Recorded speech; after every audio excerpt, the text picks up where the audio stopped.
everybody, I'm Tracy Wu with Orlando Live. We're here at the 2017 Florida Film Festival, and guess what is behind me? The DeLorean. And you want to know why? Because we're about to see Back to the Future, and we're going to interview Lea Thompson. How exciting is this?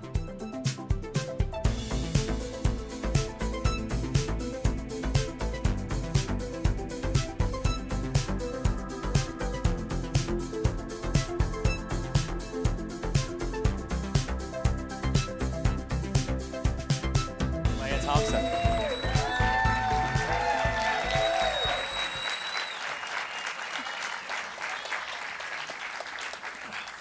Wow, how fun. That's exciting, huh?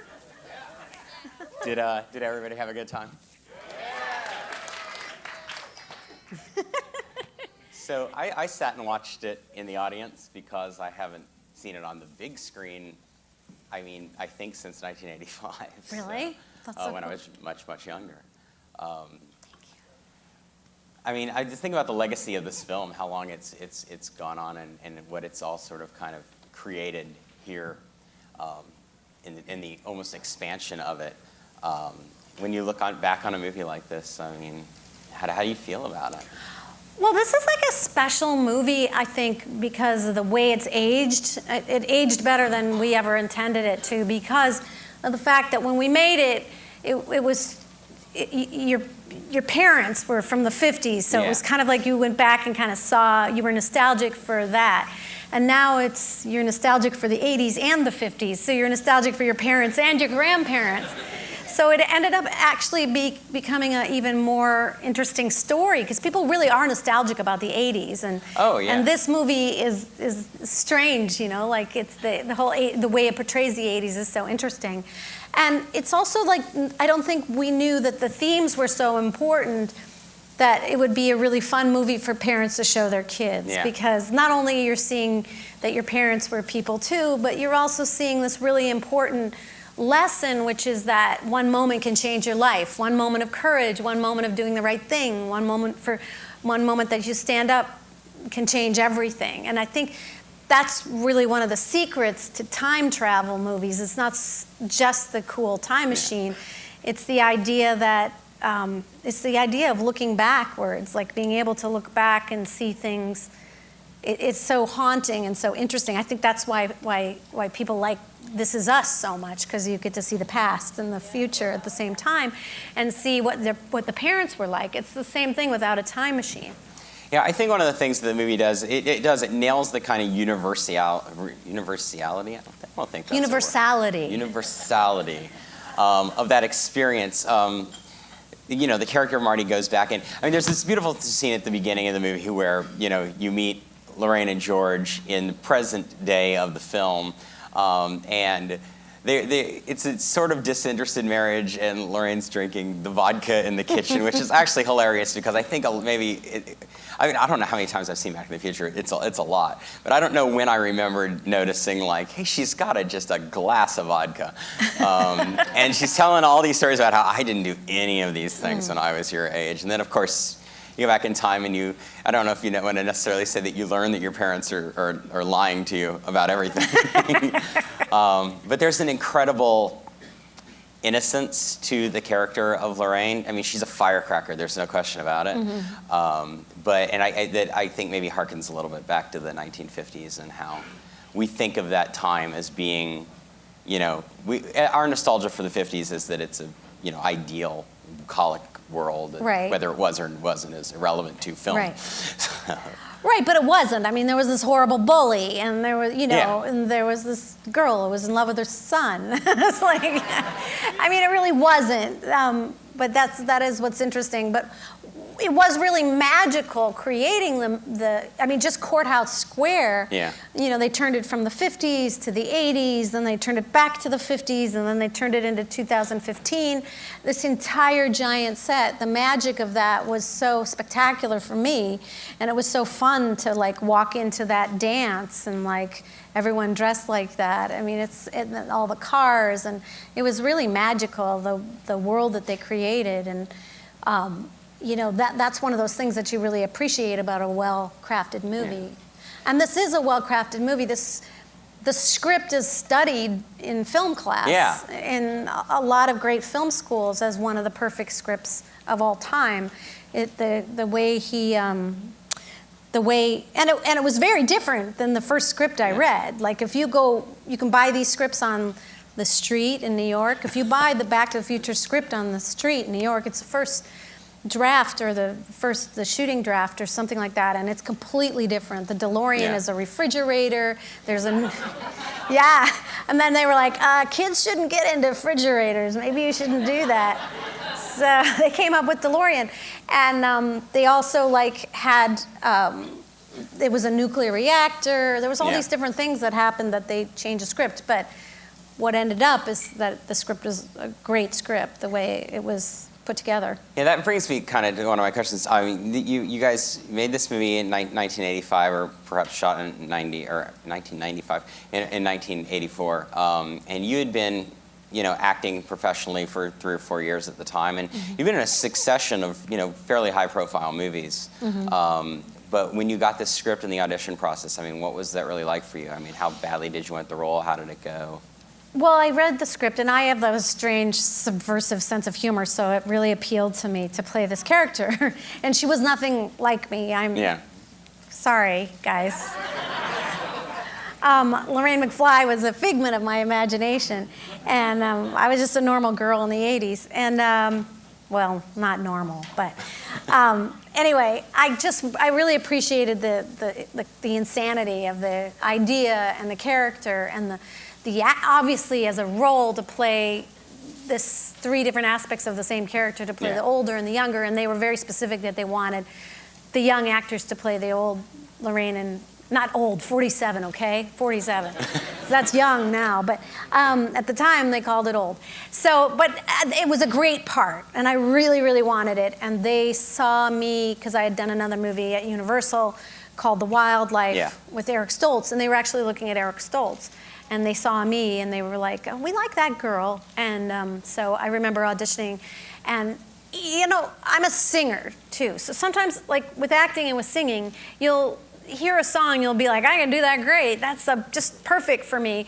And then you sing the song, and you're terrible. Or it's the same thing sometimes with characters. They either click or they don't click. And so this one just really clicked. Especially, I think, what was impressive was that I really got the old Lorraine, the depressed Lorraine in the beginning, the drunken Lorraine. Yeah, you just had that nailed at 20. I nailed her. I really understood that character, and and the juxtaposition in the audition they really liked. The fact that I could be that, have that much life and have so little life at the same time was impressive. But I, of course, really wanted the part because it was great, and it was a great script, and it was Steven Spielberg, so I'd be dumb not to want it. Well, I want to go back a little further pre this movie, and you touched on The Wildlife, which is a movie that I actually love. I know it's kind of been one of those films that vanished off the face of the earth. There were music licensing rights for distribution releases and things like that. But first I should say welcome back to Orlando. Oh, yes. This is the scene of your first crime. What should we call it? My very first film I made in Orlando. So we're very excited to have you back here for that. So let me ask you a little bit about what movie, guys? Dang it. Jaws 3. So let's ask about Jaws 3D. 3D people. Jaws 3D people 0. That's what we right. call it. I mean, what was that experience like? You were a dancer, and you turned out. I was a ballet dancer in New York, and nobody wanted me. I wasn't good enough. So I turned to acting because I had to make a buck. I auditioned. I did a bunch of Burger King commercials, and they had the greatest casting director because Elizabeth Shue, myself, Sarah Michelle Gellar, and Meg Ryan all did Burger King commercials at the same time. Like, that guy should get some money. He should have taken stock in us. He would be kind of rich. But yeah, so I did a bunch of Burger King commercials, and then I got this movie Jaws 3D for some unknown reason. And I couldn't act, I couldn't water ski, and but I could wear a pink bikini, so that helped.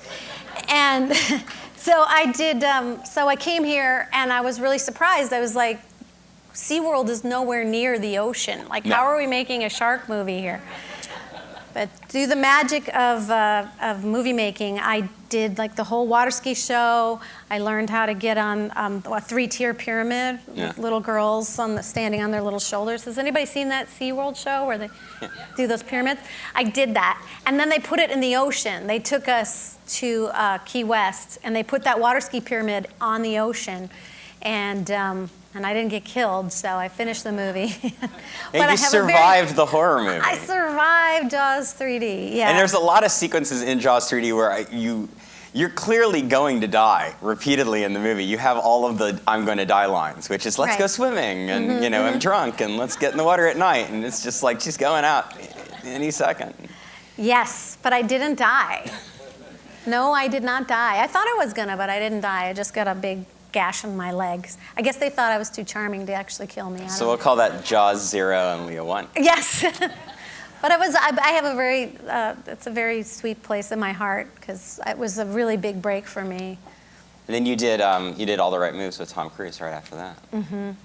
Yeah, that was my second movie. And Tom Cruise was just like, we had like those little tiny honey wagons. He wasn't famous yet. He had already done Risky Business, but it hadn't come out. So I remember my screen test with him. He was super nervous, and I wasn't. It was weird. And and then he became a massive star. I heard they sent you back to high school for this movie. Yes, they made Tom and I go undercover in high school. Like, we couldn't remember what high school's like. It was boring. I went and I got busted for skipping class because nobody knew that I was an actor. They really thought I was going to school in Johnstown, Pennsylvania. That's I was really mad at Tom because I think he carried a headshot or something so he could get out of it early. But I had to stay for a week. So, I mean, to me... It was awful. It's like you couldn't get out of high school. Who remembers that? Who can write I can't do it. All the Right Moves to me is a really interesting movie because it is your second film, and you're saying that you can't act, but I disagree. I think you're fantastic in the movie. You have an incredibly pivotal scene in the film with Cruise's the coach, who's played by Craig T. Nelson, who then later became Coach, ironically. You have a scene with Cruise's Coach's wife, and kind of beg for his, staying in or getting out of the town and going to college, and she sort of says to you something like, "Well, if he leaves, you're gonna have nobody, here for you." And you play this kind of really interesting emotional scene, and you don't deliver a ton of dialogue in it. I haven't seen that movie in so long. You should watch it. It's fantastic. It's still on like the best football film. Yeah, lists. it's really great. And my husband directed The Replacements. Has anybody seen that? Yeah. movie? And that movie's never on there, and he's really jealous. It's good. I think that's a great movie. Well, that brings us to the wildlife, which I think is interesting because it brings us from the wildlife into Back to the Future, which also, of course, brings us into Some Kind of Wonderful. Oh, yay! And there's a very interesting Eric Stoltz through line in that succession of films. So I just maybe talk a little bit about your experience on wildlife you've mentioned bringing me Back to the Future, but then a little bit maybe about Some Kind of Wonderful, which is celebrating its 30th anniversary this year. Oh, I know. Well, I did the wildlife with Eric Stoltz. He played my boyfriend, and Cameron Crowe wrote the movie. And it wasn't a great movie. It was trying to be like Fast Times at Ridgemont High, but it didn't really have that. But we made it, and Eric and I became really good friends. And then we both got Back to the Future, and he played Marty McFly in Back to the Future. And we shot for six weeks. Yeah, probably something like that. 6 I remember reading it quite a while. And I was actually, and he was a method actor, and it really just didn't gel. Like, when you see Back to the Future, you can see we're all doing we're doing really kind of big characters. Yeah. All different styles of very, very big styles. And like Crispin Glover really studied like commedia dell'arte. So he would practice. Don't take a picture of my skirt. I see you over there. Anyway, you neither. Okay, but he would practice like commedia dell'arte is like this old form of like clowning, right? You know, so he would do like this, you know, he would do these movements that were like, and he did it on purpose. Like, he was a real artist, and he had one kind of approach to acting, and then of course Chris Lloyd is massive, you know, he's doing this like, you know, he's like, he's delivering what we call pipe, which is like, you know, like, get the thing and take it over there, and Joe will do that. It's like, you know, plot, like really intense, boring plot. And so he had to try to find a way to make that interesting, so he kind of yells it like he's crazy. And so his acting was really big. Mine was really big too. And then there was Eric Stoltz, who was trying to do like a method. Like absolutely in character. Just super method, kind of like, because when we finished the read-through, everybody asked him what he thought, and he was like, well, to be honest, it's kind of a tragedy. And I was like, no! Shh. And he said, because, you know, Marty remembers the life that everybody he loves doesn't remember. He remembers a past that nobody else knows. And he was right, but he shouldn't have said that. So, but that's the way he thought, which is a really perfectly good way of thinking as an actor, but it was just not the right style for the movie to be like that. And so he got fired, and they got Michael Fox, and they put Michael Fox in there, and he works really well because he'd studied the great comedians of yesteryear, the ones, you know, like Abbott and Costello. Yeah. You know, he did the spit takes, and he did the fall downs, and he did the double takes, and he would practice physicality, like, you know, when he slides over the DeLorean, and when he would flicker his, you know, his skateboard, he'd practice all that stuff, and I'd be like, what is he doing? It took me till like 5 years ago to realize the genius and the style that he was doing was really an old-fashioned, the way his voice cracks perfectly at the right time. So his kind of giant style of acting fit in with the rest of us who were doing this massive characters, and Eric's didn't. So then after that, I did Howard the Duck. Yeah. Howard the Duck fans in the audience? Thank you. But Howard the Duck was such a massive bomb. I was like literally shivering in the corner of my house like this. And Eric Stoltz delivered me the script of Some Kind of Wonderful, and I had already turned it down. But they hired a different actress and fired her, Kim Delaney. And then I said, I gotta act. I'll never work again. So I took the part, and so I had yet another movie with Eric Stoltz. So that's what you were talking about, the 3 movies with Eric Stoltz. Yeah. And you know, Eric was still very, you know, doing method, but it worked beautifully in that movie. And so, Some Kind of Wonderful, it's sort of. That's a long story. Sorry, guys. No, this is incredible. Like, they totally paid here to come and hear that. So, you're just going to nail it.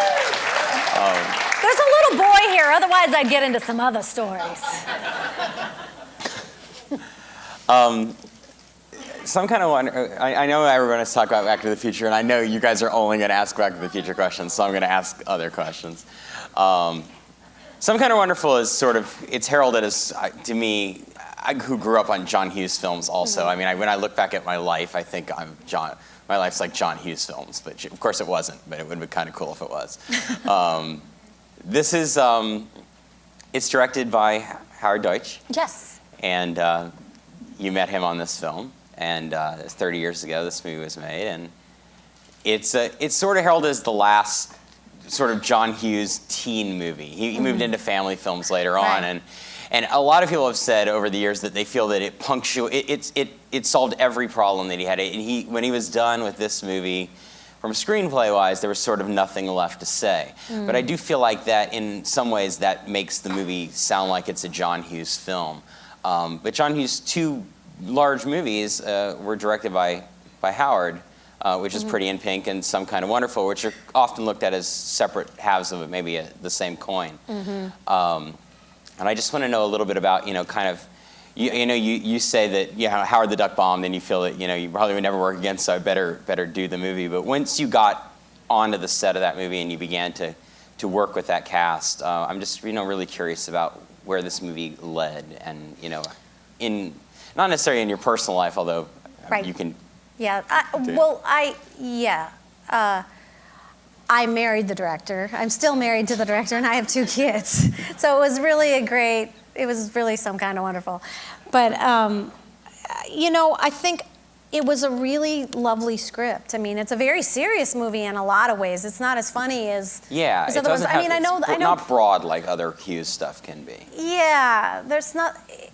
What's really interesting about Some Kind of Wonderful is I think that they should make the original script. There was an original script that I was offered that I turned down. And then it's a complicated story, but Howie was directing it.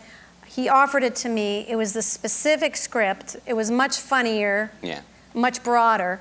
And then Howie quit the movie. They hired a different director, Martha Coolidge. They hired Martha Coolidge, yeah. And Martha Coolidge developed it, made it with Eric, and made it really dark.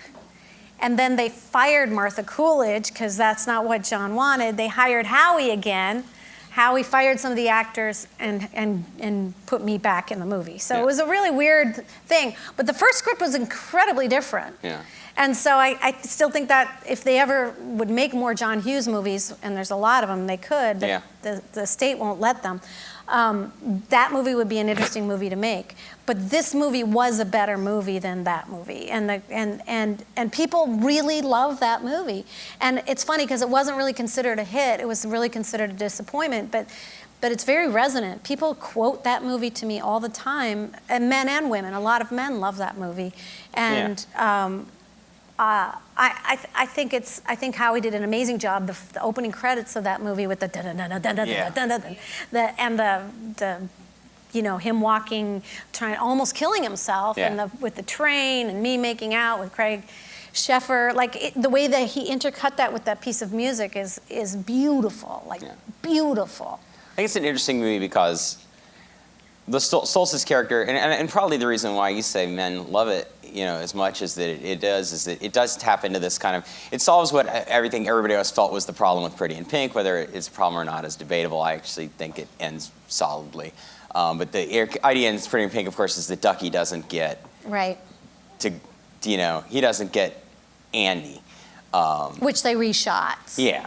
Right. So in this one, Eric Stoltz's character gets Watts, Mary Stuart Masterson. But your character is the most interesting one in the movie because their journey seems like the journey that you're going to take with the characters. It solves the quote-unquote problem with Pretty in Pink, which is that the tomboy girl gets the love of her life, and they really meant to be together because they were the soul mates, or so to speak. But the character of Amanda Jones, who's this idealized sort of goddess of the film, flattery. She has the more interesting journey of the 3 characters in the film because you learn throughout the film that Amanda isn't really comfortable with the position she's sort of found herself in, and she's in a terrible relationship with a really nasty guy, and in the end, she doesn't need to be saved. She doesn't need to be the painting on the wall, sort of at the end of the film. Yeah, it is a really beautiful journey that she takes.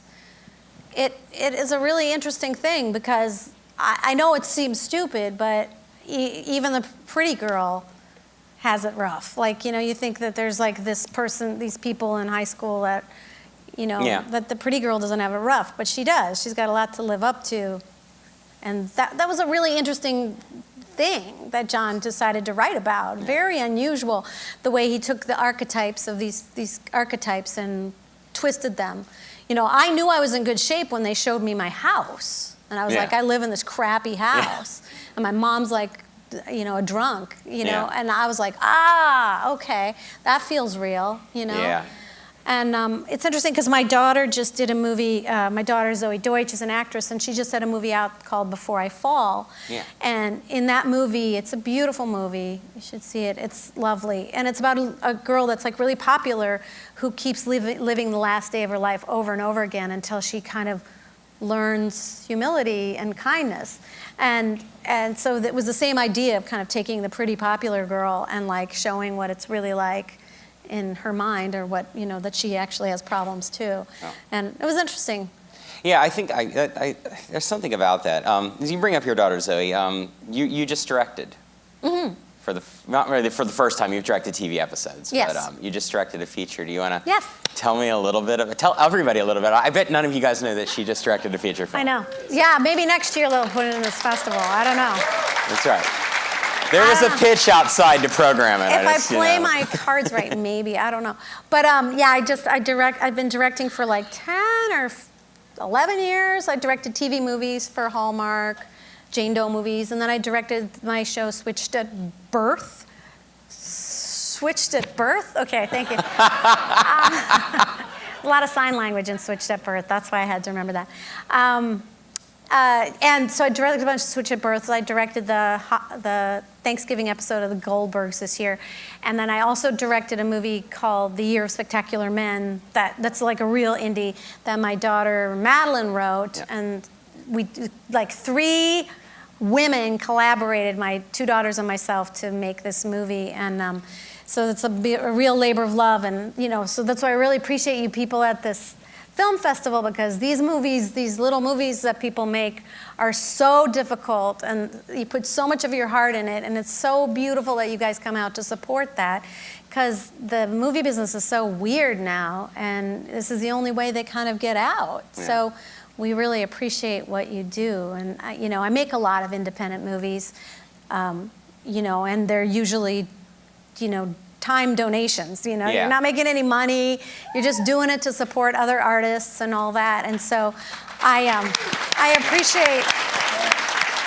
we really appreciate you, because the machine that is Hollywood is kind of difficult right now. It's just like kind of all guns and special effects. And so we really need you guys. And it's really fun. Yeah. So I had a really great time making the movie, but it's taken 4 years to get it finished. Yeah, I can remember seeing it. I mean, I've followed your career since the 80s. Oh, thank you. Oh, you're welcome. And actually, when you gravitated into the independent film world, I had been long involved in independent film world myself. And I saw Splinterheads at South by Southwest. Oh. And then later seeing Ping Pong Summer. There's some really great, truly pure independent films that have been in your catalog for the past, just say 10 years or so on that. And I think that's an incredible thing to be able to, kind of reach out and start to do that. Well, it's also nice for the business too that there's so many independent movies, because it keeps, it's a completely different world when you're making one of those big movies and you have the big trailer and you have all the stuff, and it takes forever. So it's really great as artists for a lot of these even big stars who come and make these movies, because you literally don't have a dressing room. Yeah. You're like, there's the woods, go to the bathroom. It's really brutal.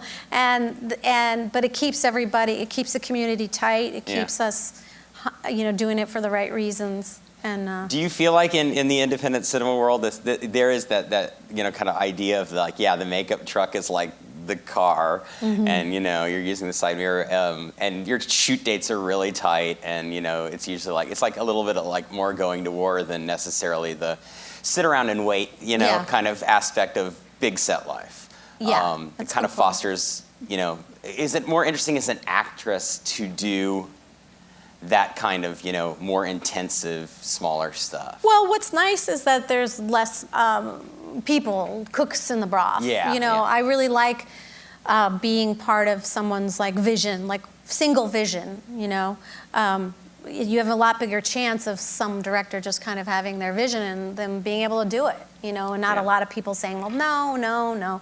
But for my next movie, I'd like to have some post-production people. That would be nice. I'm Maybe trying to make a trailer. poster myself. It's like, oh, I don't know how to do this. So.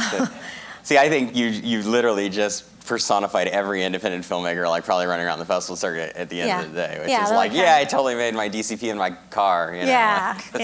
Just so we could show it. It gets a little trying. So. But but what's good is that I've learned a lot as an actor. I mean, I've always tried to be really kind as a team member, as an actor, but as a director, when you do TV, there's a machine in place There's Yeah. like all these people doing their thing. You have to just pretty much be a complete jerk to screw it up, because there's so many people, Yeah. there's so many nets to catch you as a TV director. But as a filmmaker, you have to learn so much. So I think it's a whole nother world to really be set dressing yourself and like, all that stuff.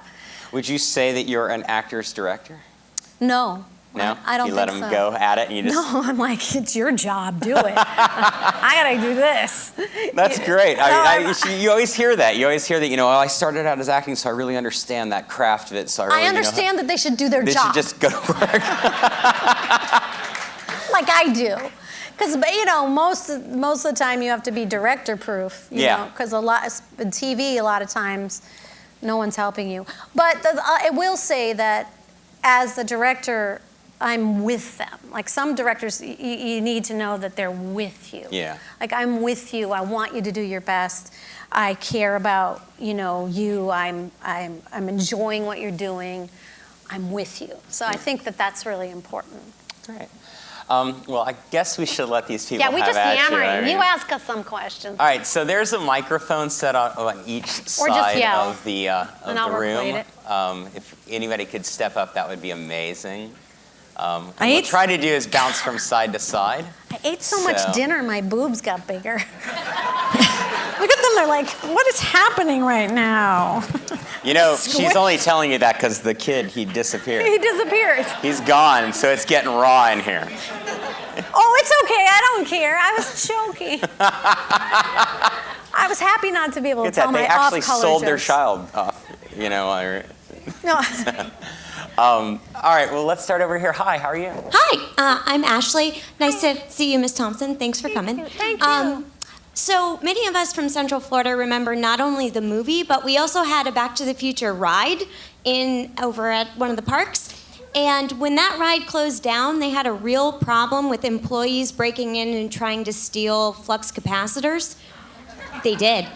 So my question for you is, did you swipe anything from the film? And if you didn't, what do you wish you had taken? That's one of the best questions I've heard. Well, I swiped my fake boobs from Back to the Future 2. But because they were latex, they got really smelly after a while. I think someone threw them away. But I do have the pink prom dress, and I'm happy to report that my tiny daughters can't put it on. I was tiny. I have the whole prom ensemble, but that's all I have. So what would I have liked to have stolen? Stock?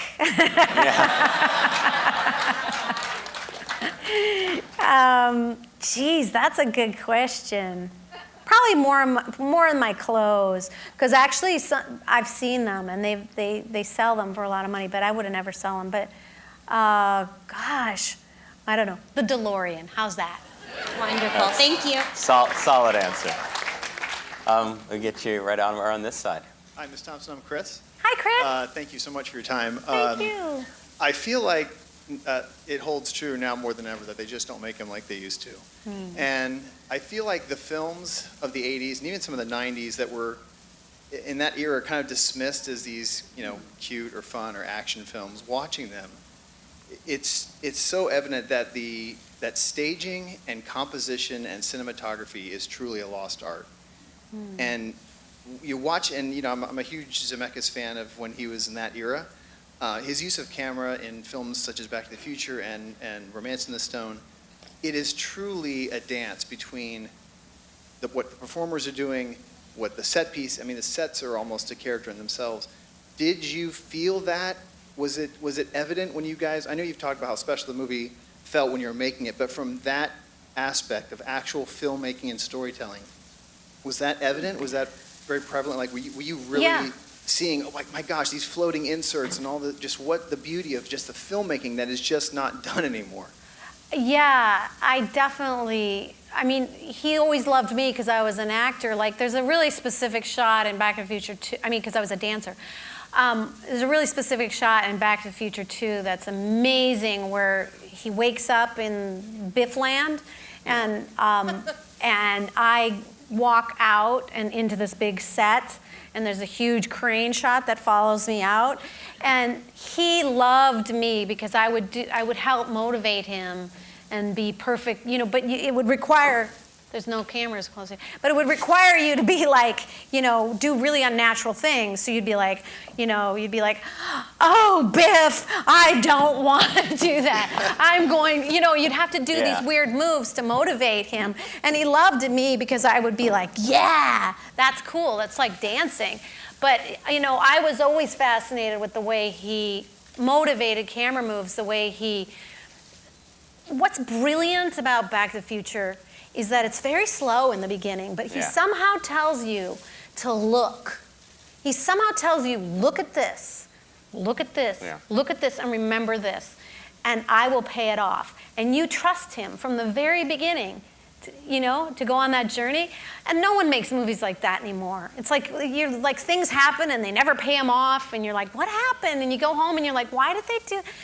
And he paid off everything. I mean, the most amazing thing to me is that I do that Jailbird Joey joke. Yeah. I mean, I do the cake, and then 40 minutes later, they tell the joke. I mean, they tell the punchline.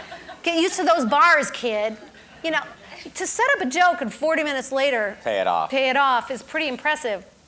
But you're right. He worked so hard to never waste a frame. The frame was full of information that was interesting. And that's something as a director, I mean, he's my greatest inspiration. And, I know I'm going to have to do one of those movies where it's all like handheld and everybody's like doing whatever and it's shaky and all that. But that's kind of depressing to me because I really loved the way he would set up a really beautiful frame and fill it with stuff. And nothing made Bob Zemeckis happier than adding things in, like in the background or like crazy things everywhere and jokes on the marquees. And, that made him so happy to just keep jam-packing fun into every shot. So. You make a really good point. Zemeckis, the scene where Marty first skateboards into town, you actually see all the locations that are going to be in the town square when he walks in 1955. And then in 1955, the camera lingers on things to pay off. So you linger on where they're jazzercising earlier. You get to see that again. You linger on, there's one other thing that pops in that you see. And it's just the right amount of time to make you go like, moments and not be bored. Happen. Yeah. And it's really stunningly well made. Yeah. From delivering information to you. Yeah, I agree. It's so great to hear. Thank you so much for that answer. Jackie, hi. Oh, hi, I'm Hi, Jackie. Thank you so much for coming. Every single time I see that movie, and it could be, a daily thing, I smile through the whole thing, and I just think you and Michael J. Fox are just amazing. But I also wondered about Caroline in the City. Oh. Yeah.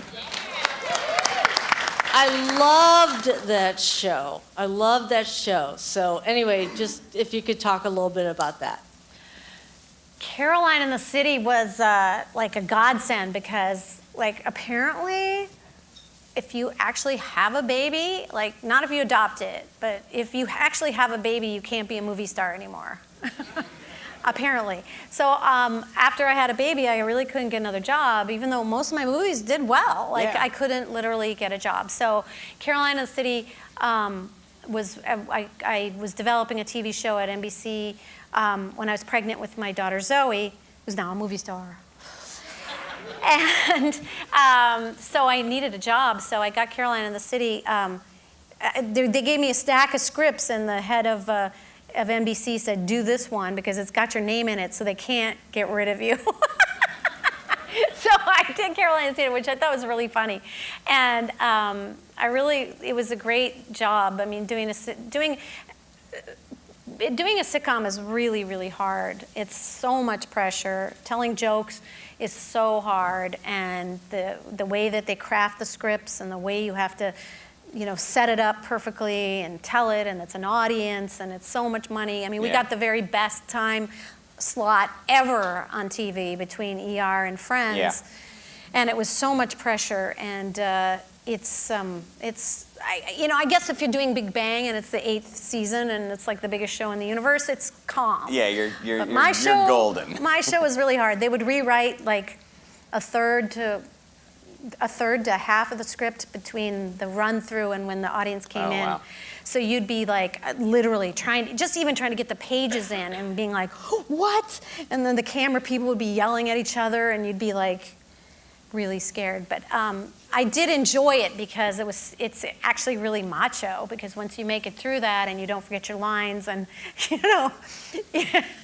sometimes I don't watch the show, but if I see a clip, sometimes I can read my mind, because I'll say the line and I'll be so relieved that it came out of my mouth, that it made sense. This look of relief on my face. But it was a really crazy show too, because we had a cat. Like, who has a cat with a live audience? And the cat was always good, always hit our mark, which was really impressive. The only cat in Hollywood that would do that. I know. Well, she starred in her own movie that Michael Fox did a voice in. What was it? Come Away Home? Homeward Bound. Homeward Bound. Homeward Bound, yeah. Yeah, that was the cat. That cat's a legend. I wonder what Cat's a residuals legend. this cat's getting. The cat was like, I already worked with Michael Fox. You're nothing. I'm not scared of you. That's fantastic. You had a Friends crossover episode. You did an episode of Friends. Yes. So, Friends fan for life. So, Yeah. it's one of those moments that was kind of amazingly awesome. Well, let's go on to this side as well. Hi, Ms. Thompson. I'm Jerry. I wanted to ask you, what was it like to work with Steven Spielberg, and how involved was he in Back to the Future? My favorite, I have two funny favorite memories about, I think Steven Spielberg really respected Bob Zemeckis. I don't think he had very much to do with it, except for he got Universal to make it, because nobody wanted to make it. It had gone and turned around to Disney, because Disney was like, you have to take out the part where the mom's in love with the son. Yeah. And they were like, well, that's pretty much the plot. So we don't really know what to do. And we're going to stick with that refrigerator, too. So I think that Steven Spielberg was the one that just said, you got to do this movie. And so that was it. But I do remember during my, I remember so vividly, and I remember nothing. But I remember my screen test, and it was in Amblin, which looks like a Taco Bell. That's his office. It's like a big Taco Bell. And we were in Taco Bell, and I was doing my screen test, and it was a long time ago, so it was those big VCR things, and Steven Spielberg was doing the camera, and he was so lovely and so loving and so sweet, and made me feel so at home. And then I also remember I have this great picture of him putting his keys down my chest when I had that big chest in Back to the Future, too. It was very classy. Thank you. So she's writing a tell-all about Steven Spielberg's Taco Bell office, and that's Yes, a tell-all. Anitra and Mike, we're big fans of yours.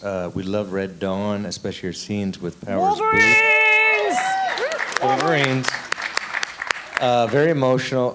We're big Patrick Swayze fans. Do you have a really good Patrick Swayze story? Yes. Yeah. I loved him. He was a great guy, and what was funny about doing Red Dawn, which was so incredibly macho, we all had mock-up AK-47s in our hotel room. We would run around in Las Vegas, New Mexico with our stupid guns in the middle of the night. I don't know how we're still alive. This is so dumb. They'd knock on the door. Wolverines! We go no, not tonight. Jennifer Grey and I were like, you guys. But anyway, we were trying to act.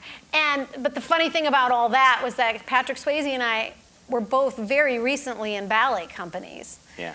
He was a ballet dancer, a good one, and so was I. So we would actually, between our, shooting machine guns, sometimes we would do, Giselle, the second act.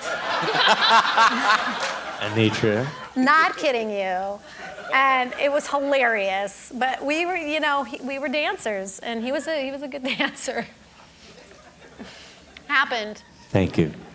A question about Red Dawn, where it falls sort of in your 80s output. It's a very different role from anything you'd done before. You had done essentially not teen comedies for the most part, and you deliver very little dialogue in the movie. Yeah, I know. And you're very hardened. Right. And I'm curious about that from an acting standpoint. Where you kind of were playing the movie in your head. Where this character was. When you're trying to build a career, you try to. I did Red Dawn before Back to the Future. Yeah. When you're building a career, you're trying to show people, look how versatile I am. I can do anything. Which of course you can't, but but Red Dawn was just like it was such a great idea. Yeah. It was such a fun idea, and just to go to that kind of camp for that amount of time was just so cool. And I remember my audition. John Milius, who's like this really macho guy, my audition was, he asked me, can you ride a horse? Have you shot a gun? And have you ever eaten squirrel? Now, I had eaten squirrel. I'm from Minnesota. I had eaten squirrel. And so I got the part. Had you ridden the horse and shot the gun? and ate squirrel. Wow. So yeah. I had to describe what they taste like and how they look in the frying pan and all that. But yeah, that's how I got the job. And he called me Beast Woman because I literally never wore any makeup. Yeah. We just put dirt on our face every morning. But it was really, really fun. It was so fun to just be in a Western because it's really a Western. Yeah, all Westerns it is very are fun. much. All right, well let's get on to this side. Hi. Hi, I'm losing my balance here. I'm Savannah. Thank you so much. Hello. Hi, for coming. This is really cool. Sweet. I actually had two really short questions. First, I know you just recently wrapped up Switched at Birth, and with so much sign language in that show, did you end up learning a lot of it? Or faking it I really look well? like I knew it, but I don't very well. But I should have learned it better. I just have so little data space storage left. I'm like that iPhone that's just about to die because the gigabytes are all used up. I'm just like, So I had to learn. You guys, in case you don't know, I did this show called Switched at Birth. It was about two girls who are switched at birth and find out when they're 16. And my biological daughter that I meet for the first time when she's 16 is deaf. She had meningitis and she's deaf. And so what happens is these two families who are very different, one's rich and conservative, the other one's a Puerto Rican and recovering alcoholic, single mother.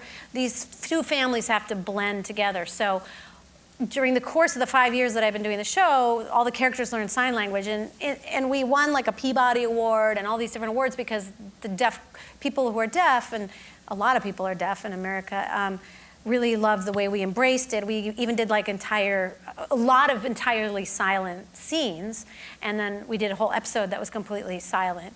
So we really raised awareness, and people really loved the show, and I had to look like I was fluent in sign language by the end, and it was really hard. It's hard because sign language is, it's very simple language, so when you're doing what they call simcomming, where you're talking and signing at the same time, the signs are different than what you're saying. They would write really complicated sentences that are actually impossible to sign. So it was almost like doing this.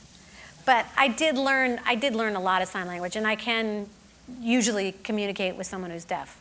But what's beautiful about the show is that it tries to teach all of us that when someone is different, when someone has a disability or they're different, to just try to communicate, because a lot of times you don't even try because you're too scared or embarrassed. It's important to try, and a lot of sign language is really basic, just talking slower if they read lips, and using gestures or texting. So that's a long answer, but I kind of remember. But that's why I was having trouble with Switched at Birth. Okay, understandable. I also just want to ask really quick, do you stay in contact with, especially your Back to the Future cast members? I mean, it became such this big cultural phenomenon. Do you all still ever stay in contact, or do you only run into each other at events like this? Yeah, we only kind of we only kind of see each other at, like, there's a big thing with signing and stuff like that. Yeah. So we see each other. I see Chris Lloyd a lot at signings. And I was saying that I did like 6 movies with Chris Lloyd. I've actually spent over 2.5 years filming with Chris Lloyd. I only had 1 scene with him, that scene in Back to the Future 1. So I was in Dennis the Menace with him, all these movies. So lately, I've actually come to know him because we end up in, London and Chicago and, different places and different conventions together. So, and now Michael goes, so I see Michael too. That's great. Thank you. Oh, on to this side. Hi. First of all, thanks for coming. Thanks for coming out here.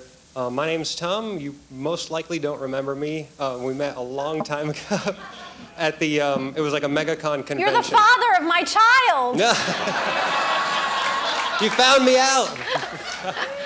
I'm sorry. the guy that wore the Howard the Duck shirt that asked all the Howard the Duck questions that made you sign all the Howard the Duck stuff. Yes. Okay. And one of the things you were really stoked about is that I had the original soundtrack on vinyl. And I promised you if we ever crossed paths again and I came across another copy that I'd get you one. And I've got you one right here. Sealed copy. No way! Howard the Duck. I love your hair on the back, by the way. This Thank is you. It's all absolutely real. awesome. Oh, that's so sweet. Thank you. You're welcome. And that leads me to my question. There's been talk about like the rumors of a Howard the Duck reboot. If by chance you were approached by the studio and just happened to be asked hypothetically, would you reprise your role as Beverly?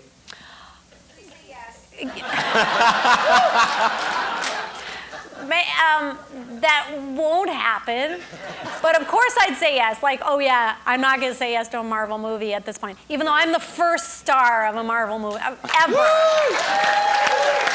They forget that. I actually ran into Stan Lee, and he didn't recognize me at all. And someone brought up Howard the Duck, and he was bitching about it. He was like, that movie, and I was like, but I'm absolutely certain they're going to make it a Howard the Duck movie, and it'll be great. It'll be like kind of how it could have been if they would have had that technology, because he was so floppy. Yeah. Like Howard the Duck was so floppy, you couldn't do that. Be nice to Ed now. What? I said, be nice to Ed. I know, it wasn't his fault. He was in like an animatronic suit, and he did an amazing job. And I love that I'm the star of Howard the Duck. I think it's amazing. Like, I love my fans from Howard the Duck more than anything. And I really hope they make a sequel and ask me to play Beverly. Hey, I got a good idea. It should be like a time travel one, and they should have my daughter Zoe play Beverly Young. I'll play Beverly Old. What do you think? And we'll get J.J. Abrams to do it, because he always likes to pay homage to the first. To the people. 80s, yeah. Yeah, he does. That's what makes him so cool. Yeah, he's a little 80s obsessive. Well, but he likes to pay homage to the Yeah. like in Star Trek. Oh, yeah. Like the original people. Did I answer your question? Yeah. But do you want to bring up the copy Thank of you. Howard the Duck on vinyl? I'm right now I'm writing a one-woman singing show. There's a chair there. Thank you so much. Thank you. It was so nice to see you. Thank you. Your children are beautiful, by the way. Is that sealed vinyl? This is unbelievable. Did you time travel back to get Oh that? my God, that's so cool. You think the star of this movie would have this, but I don't. That's so cool. All right, well, let me swing to the other side because we do have only, a limited time to do this tonight. Thank you. Hi. Hi, my name's Ian. Is there going to be a Back Future 4? Ah, that's an excellent question. I really doubt it, because, or at least not for another 20 years or so, because apparently Bob Zemeckis, like, they didn't make sequel deals for us. They didn't sign it up they didn't seal it up. So I think Bob Zemeckis has all the rights, and I think the Bobs have it. I don't know if it might be for their lifetime, so Yeah. they would have to pass away. Yeah, that's what I'm saying. Yeah, they don't. Both the Bobs won't. I should read the books. There's a lot of Back to the Future books. There is. I haven't read one of them, and then I'd be better at these Q&As. But yeah, I don't think they're going to make it for a while. But maybe you're young enough, you might see it. Thanks. Thanks. Oh, that's so cute. Over on this side, hi. Hi, Leah. Hi. Hi, my name is Sandra Carr, and I love Back to the Future. And my question is, well, first of all, you talked about some funny moments with Steven Spielberg, but the chemistry with the cast, it's just so, you can see it on screen. So I was wondering if there was any funny moments you could share about that you shared or experienced with the cast while filming the movie. Well, one of the funniest moment I remember is, the very first scene when I bring out the cake. Yeah. And Crispin Glover was so funny when he did that thing when he was like, and he did it. We were all really, really tired, and we took, the problem with all that plastic makeup is they glue it, and these seams right here, where the seams are really important, because if you tear them, they can't put them back. So he's going, and I'm like this. I couldn't stop laughing, and no one could stop laughing for like an hour and a half. And I just didn't want to get in trouble for breaking my makeup. So that's pretty much, that scene was hilarious, and we just laughed our way through it, although I didn't. Thank you. Hi. Hi. Hi. My name is Melissa. I just had a couple questions. One was when you were in Back to the Future and you were like playing 3 different Lorraines, which one was your favorite? Ooh. Well, in some ways, my favorite Lorraine, because I want to play her now, is the Lorraine in Biffland, the like really big Hollywood floozy. And no one will ever let me play that part. So I keep it on my reel. I'm like, dudes, I did this when I was 24. Like, let me do it now. Now that I'm actually that age, let me play that babe. But so I kind of liked her. She was really demented. You're the one who wanted me to have these things. Just It's like the Mae West. I of, love like, that character. Of, like, Lorraine's. Yeah, I loved her. But the first Lorraine was actually really, really difficult. I had to psych myself up every single time. We didn't have Walkmans or anything like that, but I had something, I can't remember what it was, like a tape recorder with Mr. Sandman on it. And I would sing Mr. Sandman to get in character.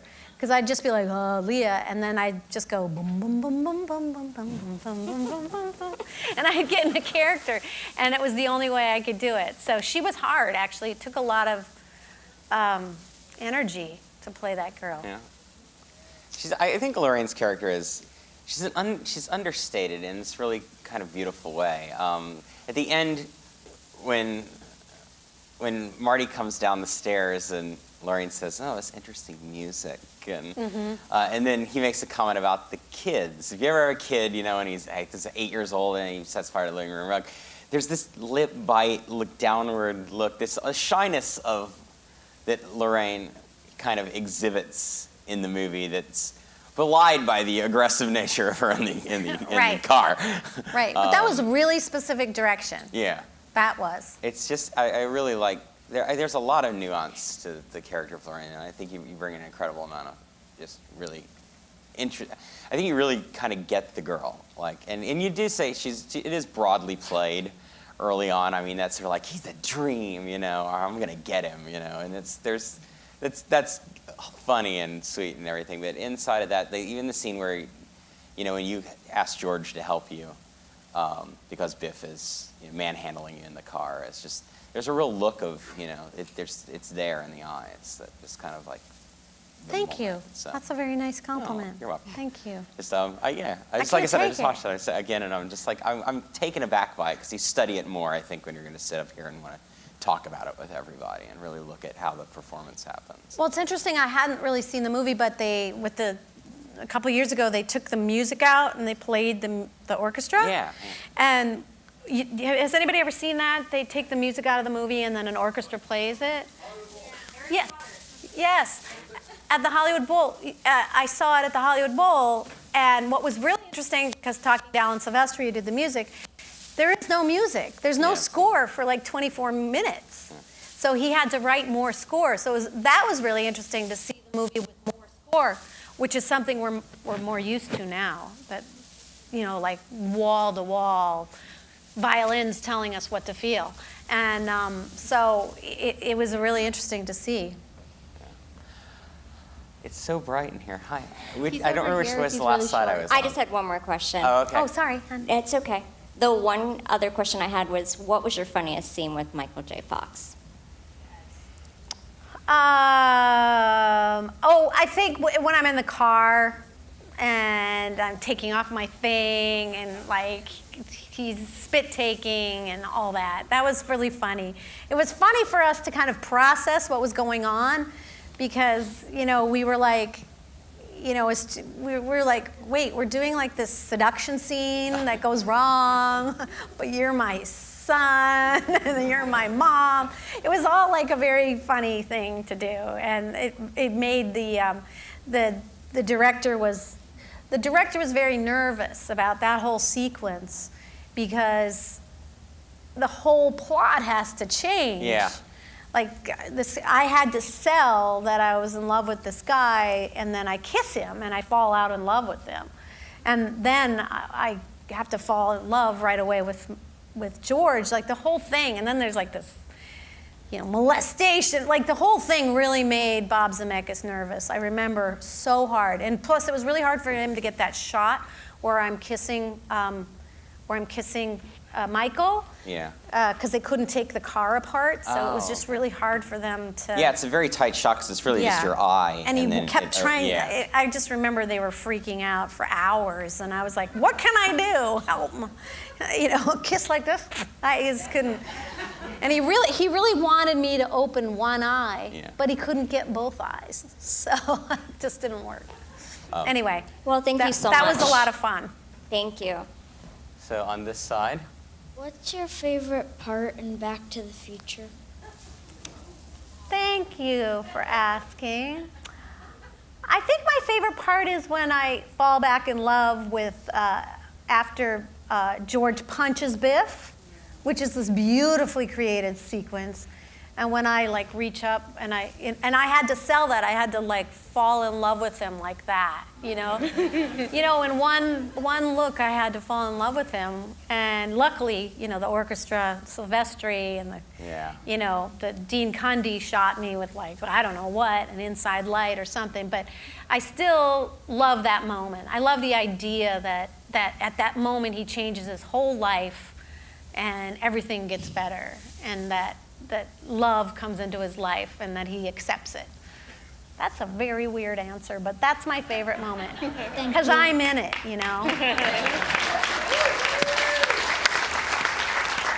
I'm sure I should love a moment that I'm not in. I'm sorry about that. Can you do a couple more questions? Yes, I'm sorry, guys. I'm sure you all want to go to bed. No. Over on this side? So hi, I'm Callie. Hi, Callie. I want to talk about another Central Florida-based movie, Space Camp, which is my favorite as a 6-year-old. I'm so glad someone brought up Space Camp. Space Camp. I forgot I made that here. There's a nickname for it. That's right. Space Cramp. Yeah. Which you're welcome. My May parents rent it over and over again from VHS. I'm not sure why they didn't just buy it for me, because I watched it so many times. But just any stories or moments you want to talk about from that movie? Well, Space Camp is a very impressive film because after the first day of shooting, we were 10 days behind. That is true. They had no idea how to shoot that movie. They started shooting it and they had no idea. At that time, there were blue screens. You guys know what green screen? There were blue screens. There weren't green screens. They didn't know about it. They had a blue screen and they put us in blue costumes. Which means you disappear. Only a head.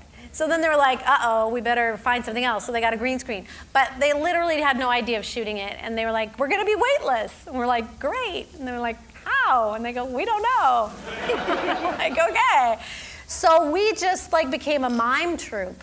And they had to quickly build a copy of the space shuttle, the interior of a space shuttle, and put it on a gimbal, which is, how you do those, how Fred Astaire does those scenes where he goes like this around the room? That's a gimbal that rolls, right? So he's really just staying in the same place, but the set's moving. So they did that with us. They put the whole set inside a gimbal, and we shot for like 3 or 4 months. Some of us would be on wires, and some of us would just be mimes, just going like this. And I was the dancer, so they were always they were always like, you're the dancer, you do the crazy, weird stuff. And so it was really, really difficult. We'd come in, we'd rehearse, we'd go to sleep for 9 hours, and we'd get one shot and we'd go home. That's how that movie was made. So it was a relief, I'm telling you, when we got here to South Florida, and we didn't have to do any of that. It was just like a regular movie. And it took 6 months. And it was really, really sad, because between the time that the movie was shot and the time it was supposed to come out, the space shuttle blew up. So no one was in the mood to see a bunch of happy kids in the space shuttle. So it was really, really sad that we had done all that work, and I'm really, really happy that you enjoyed the movie, because a lot of people come up to me and say they became scientists, and girls tell me they became pilots because of the movie, and I really loved it. It has an amazing score by John Williams, and great. Kate Capshaw's great, and I always run into Joaquin Phoenix, who's like, oh man, now he was 10. It's his first movie. Yeah, he was 10, and now he's like Johnny Cash, and I'm like, wow. But I just ran into him a couple years ago, and I hadn't really talked to him, and I was like, do you know what a great kid you were? You know how fun it was to spend 6 months with you? You were the best. You were so good. And we loved you so much, and he remembered, and it was really sweet. Of course he remembered. He was 9, but it has a really special place in my heart, and I'm really proud of the fans of it. Yeah, so I'm currently a rocket scientist at Kennedy Space Center, and that movie is that inspired me to be an astronaut as a kid.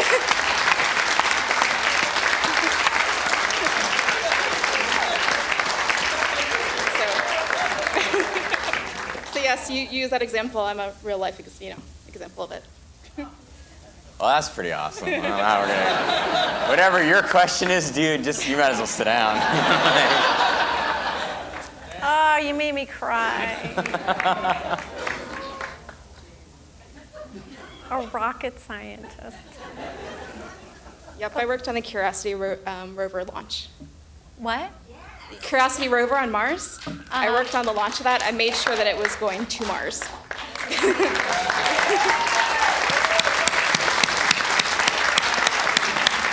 Well, you're the real hero. I'm going to start crying. Can you please come do this Q&A? Just the importance of arts in influencing people. So thank you so much. The importance of arts and how they influence people. That's so lovely. That just makes me so happy. It's an amazing thing how it can, how our business can like open up minds and change hearts and make people have dreams that they wouldn't normally have. It's a real responsibility, and it's a really, thank you for sharing that so much. Thanks, I appreciate it. Awesome. Well, I'm going to bring everybody down now. Jesus. Everybody at the mics who went out and knock out the last couple of questions with you guys. So I'd really appreciate it. So let me swing over to this side. My name is Dylan, and I had a question about when you're making movies and the music. Like sometimes things happen right when like notes happen in the music. Mm-hmm. Is that planned, or do you like write the music to fit what you're doing? It's not usually planned unless it's a musical. It's so, like in a movie like this, where they have a great composer with a lot of money and time, they make it all happen. But at the littler movies, you've got to try to make the music fit, that you already have, and that's a little bit harder. And you just do that with editing. Sometimes you cut to music, you cut picture to music, but a lot of times it's the other way around. So, like in this case, they wrote every single note to hit when it was supposed to. And what's really interesting,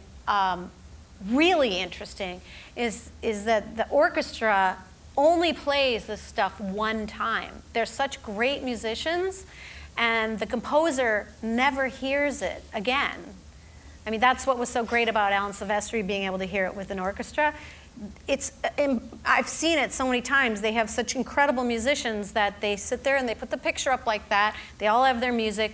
The composer's written everything, you know, the strings and everything, and they just go, and they play it. It's like dun dun dun. They're all watching it. Dun dun dun dun dun dun dun. Boom! When something happens, you know, it's all choreographed. But these musicians are so brilliant and so expensive. They only do it one time. It's crazy. It's crazy. So I was asking Alan Silvestri. I was like, "What's it like to hear this, you know, again with a real orchestra?" And he was like, "So cool." Did that answer you? Yeah, thank you. Awesome. Thank you. Great question. Hi, Ms. Thompson. Hi. My name's Nick. I host trivia in town. A lot of it has to do with Back to the Future, actually. So mine's a quick, easy question that I think I'll be able to use. What was in the bottle you drank in the car, if you recall? You know, it was like watered down Coke, but there's a famous outtake where they put whiskey in there for Michael. For one of the takes, they put real whiskey in there, and he spit it out. I think he really wanted to drink it, but. Thank you. All right, it's the last question of the night. So I was just wondering, it's like one of my favorite scenes of the movie. It's the Earth Angel scene. So like, do you guys get to hear the music while you are acting it, or is it kind of added in post-production so you don't get to feel like how we feel when we see it? You know, that's a really good question. Depending upon what they're doing, sometimes you can hear the music. Sometimes they'll play the music and then they'll have a click track. You can just hear the beat like that. And so it's kind of either or, depending. If there's dialogue, you never hear the music because it's too hard to take it out. And when someone's talking, it's always quiet. And it's really hard because you lose the energy of it, you know, especially in like a musical or when you have to dance. It's really hard to keep the beat and the rhythm. But yeah, we were all like, they just have this click track that just goes like this. So when we were dancing, that's all you'd hear, like that. But when Michael was playing Johnny Be Good, because he was supposed to be lip syncing, you could hear the music. Okay. Sometimes also people wear things in their ears now. That was before this, but sometimes people wear things where you can hear the music in your ear, but nobody else can, and you look like a crazy person. But Thank you. All right, well, thank you all for coming. Thank you guys for coming. Thank you for your beautiful questions, and thank you for sharing this night with me. It's really special, and I really appreciate it. Can I take a picture? Okay, I'm gonna take a selfie with you guys, if you don't mind. Thank you. Before you go, I have to take a selfie. All right. I gotta pull my dress down. There we go. Hi. Hi. Thank you. Thank you so much for coming. It was a great night. And go see the movies. They're great. It's a great lineup. Thank you.